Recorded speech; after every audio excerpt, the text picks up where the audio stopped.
Então vamos lá, pessoal.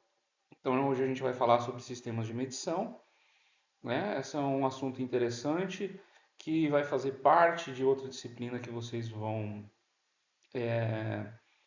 ter durante o curso, né? Que é instrumentação e controle, mas aqui a gente já vai fazer uma prévia de algumas coisas que vocês vão encontrar por lá. Então a gente vai falar muito de variáveis, né? Então as que são variáveis são grandezas físicas. Essas grandezas elas estão relacionadas a determinados parâmetros e que vão se alterar devido à mudança desses parâmetros, né?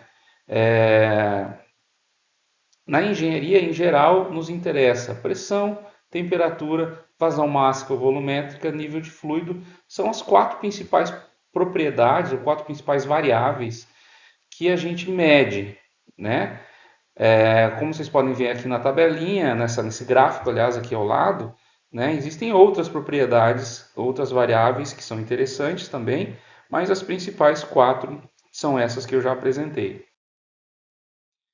Falando de pressão, né, então pressão por definição é uma força aplicada em uma determinada área, né, e ela nos auxilia a determinar, a avaliar, por exemplo, escoamentos em determinadas tubulações, né? A avaliar, por exemplo, a altura, determinar a altura de um nível de fluido em um determinado tanque, né? Utilizando a equação P igual a PI mais ρGH, então a pressão ela nos auxilia nessa determinação também. E tem como base, né, unidade básica, o Pascal, né, no sistema internacional, mas também utilizado muito PSI, quilograma-força por centímetro quadrado, são também outras unidades para pressão, né? A pressão ela é categorizada em alguns tipos, né? Pressão manométrica, que é a pressão medida em um determinado equipamento. A pressão absoluta é aquela que considera a medição do equipamento mais a pressão atmosférica. A pressão atmosférica é a pressão exercida pelos gases da atmosfera sobre todos nós. A pressão diferencial é a pressão entre dois pontos de medida. A pressão dinâmica ocasionada pela movimentação de um fluido, né, pela velocidade do fluido. A pressão estática seria, por exemplo, uma pressão pontual, como fala aqui, né, a pressão que um fluido exerceria num determinado ponto da parede de um recipiente. A pressão hidrostática, aquela pressão devida à coluna d'água, né? E a pressão de vapor é a pressão parcial de determinadas moléculas de vapor de uma substância. Falando dos medidores de pressão, né? A gente tem sensores mecânicos, que são aqueles em que a pressão ela é determinada através do movimento de um material, em função de uma força que é aplicada sobre esse material, né? Então aqui a gente tem um dos mais comuns medidores de pressão, que é o manômetro de Bourdon, né? Então ele sofre o tubo de Bourdon, que é esse tubo aqui, né? Esse aqui seria um tubo de Bourdon, é um tubo, né? Eu teria uma conexão inferior e esse tubo ele vai se movimentar devido, né, à deformação em decorrência da pressão exercida aqui, né? Então, a movimentação do tubo de Bourdon vai fazer com que todo esse esquema, essa peça toda aqui se movimente, né? Fazendo com que o ponteiro aqui também se movimente. Então, a gente conseguiria determinar o valor da pressão, né? Por uma calibração desse sistema, né? Então, ele pode trabalhar com pressões até 50.000 PSI. Como eu falei, um dos instrumentos mais utilizados para medida de pressão, e ele também é afetado pela temperatura ambiente, né? Porque obviamente aí utiliza materiais que podem se sofrer influência da temperatura, né? Então aqui outras figurinhas mostrando aqui os tubos de Bourdon, né? O tubo de Bourdon, o manômetro de Bourdon, né? O tubo de Bourdon, que é esse tubinho, ele pode ser nessa forma de gancho, né? Que é o tubo em C. A gente pode ter ele na forma espiral ou na forma helicoidal, né? Os mostradores eles podem estar preenchidos com glicerina, né, ou secos, né? E aí o uso da glicerina ou não pode facilitar por exemplo, amortecer vibrações e pulsos, né, impactos, né, melhorar a lubrificação. A gente também tem manômetros de Foley, né? Então, nada mais parece exatamente como um Foley de uma sanfona, né? Então, aqui é a conexão de pressão e aí eles são vazados, né? E aí a pressão é aplicada nesse Foley, vai fazer com que o Foley se movimente, fazendo com que esse esquema aqui se movimente, mexendo então aqui no ponteiro do manômetro, né? Então, ele tem uma baixa escala de aplicação, de 5 polegadas de água até 40 psi, né? E são função aí do coeficiente de elasticidade do fole, né? A gente tem manômetros de diafragma, né? Que um diafragma é uma espécie de membrana, né? Um elemento flexível que vai sofrer deformação devido à aplicação de uma pressão.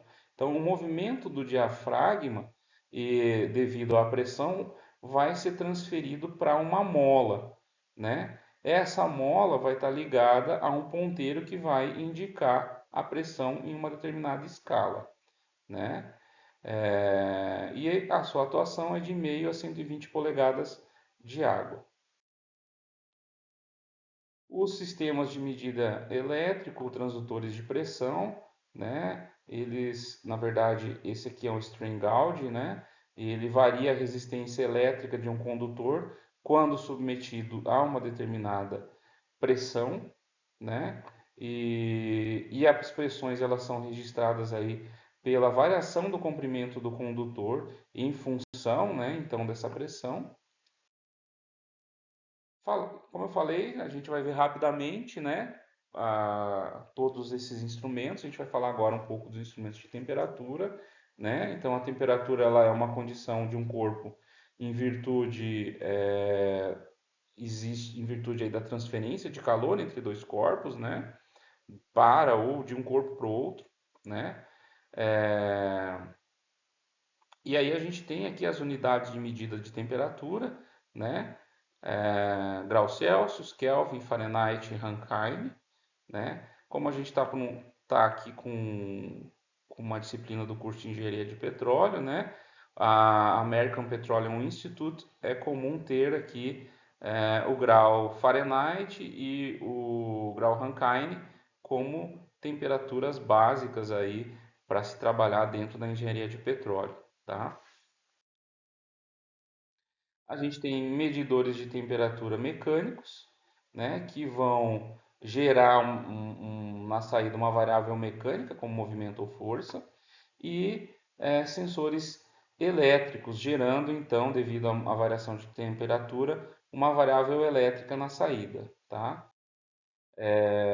São como base aí dos termômetros de medida de temperatura, dos sistemas de medida de temperatura, os termômetros de ácido de vidro, né, que são muito comuns. A gente está muito acostumado a ter pelo menos um equipamento desse em casa para medida de temperatura, né, principalmente com quem tem criança, né, medir a temperatura da criança para ver se está com febre. Então, ele funciona baseado na dilatação térmica do fluido que integra esse equipamento, né? Então, a gente tem um bulbo de vidro e aqui a gente tem um bulbo de vidro, um tubo, nesse tubo uma escala, né? E aí a dilatação, esse fluido, o coeficiente de dilatação dele é em função da temperatura.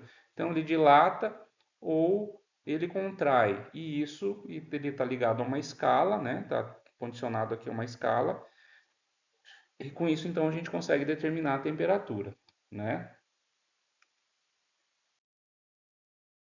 Os sensores bimetálicos, eles funcionam de uma forma muito interessante, porque o coeficiente de expansão dos metais, ele é diferente para cada tipo de metal.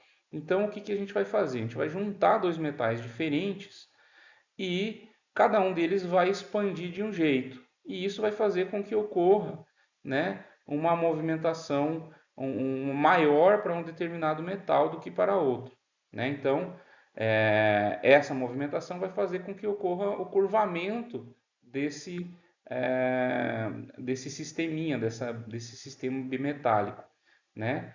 Então, aqui a gente teria, por exemplo, um sistema bimetálico na forma de hélice, né? Então, aqui a ponta, onde a gente faria a medida, que é fixado, né, a ponta do sistema aqui de hélices. Então, quando isso aqui altera a temperatura, o que vai fazer? Vai ocasionar, fazer com que isso aqui se movimente, né, mexendo então no ponteiro, né, muito interessante. Né? Então, aqui uma outra figurinha de um termômetro bimetálico, né? Tem como vantagem aí baixo custo e simplicidade, tem uma larga faixa de apresentação, de aplicação, né? Mas é pouco preciso, pode se descalibrar muito fácil, tem um problema de grande esterésio, que não é interessante, temperaturas diferentes, quando, né, variações diferentes de temperatura, com aumento de temperatura e com diminuição de temperatura, e não linearidade da indicação. Vocês vão entender bastante sobre esterese e linearidade na disciplina de instrumentação. A gente tem os termopares que funcionam baseados no efeito Seebeck, que esse efeito ele ocorre quando eu tenho a junção de dois metais diferentes em uma determinada situação, né? E quando essa junta metálica ela é colocada em uma determinada superfície ou em uma situação de determinada temperatura, há o aparecimento, né, de uma corrente, né, de uma corrente, uma tensão elétrica, né? E aí com isso então eu consigo fazer eu consigo relacionar essa tensão gerada nesse cabo, nesse termopar, né, com a temperatura em que ele está colocado, né? Então, os termopares são instrumentos muito utilizados para de medida de temperatura. Eles têm uma resposta bem rápida, bem precisos, podem ser utilizados em grandes distâncias de medida e são muito fáceis de calibrar, né? Aqui então, quando comparado com outros tipos de sensores, né, os termopares eles vão medir temperaturas mais elevadas, têm menor custo de compra, é, eles têm boa precisão e são mais rápidos, né? Os pirômetros, né, são medidores de temperatura em que você faz a medida sem o contato, né? Então, ele é baseado na equação de Stefan Boltzmann, né? Então, em que a gente mede a irradiação de calor, né? Com aí uma estimativa da emissividade, né? E aí a gente consegue então obter a temperatura, né? Então, são chamados pirômetros de radiação. É, Já os pirômetros ópticos, né, eles baseiam-se no comparativo da luminosidade de uma determinada fonte de calor, né? Então a gente tem aqui, esse aqui é um esquema dois esquemas de pirômetros, né? Então aqui eu teria uma fonte de temperatura, né? Uma lente, um filtro de absorção e uma lâmpada de comparação, né? Então aqui para determinação da diferença de luminosidade entre a fonte de calor e essa lâmpada, né? E aí então a gente teria uma ideia aí a partir do observador, quanto mais próximo da lâmpada de comparação, né, tu conseguiria ter a questão da temperatura, né? Esse outro aqui, baseado na energia radiante, né? Você vai afunilar essa energia para o detector, né? E aí com isso você consegue indicar qual é a temperatura. São muito precisos, têm ampla flexibilidade, fazem medições pontuais e possuem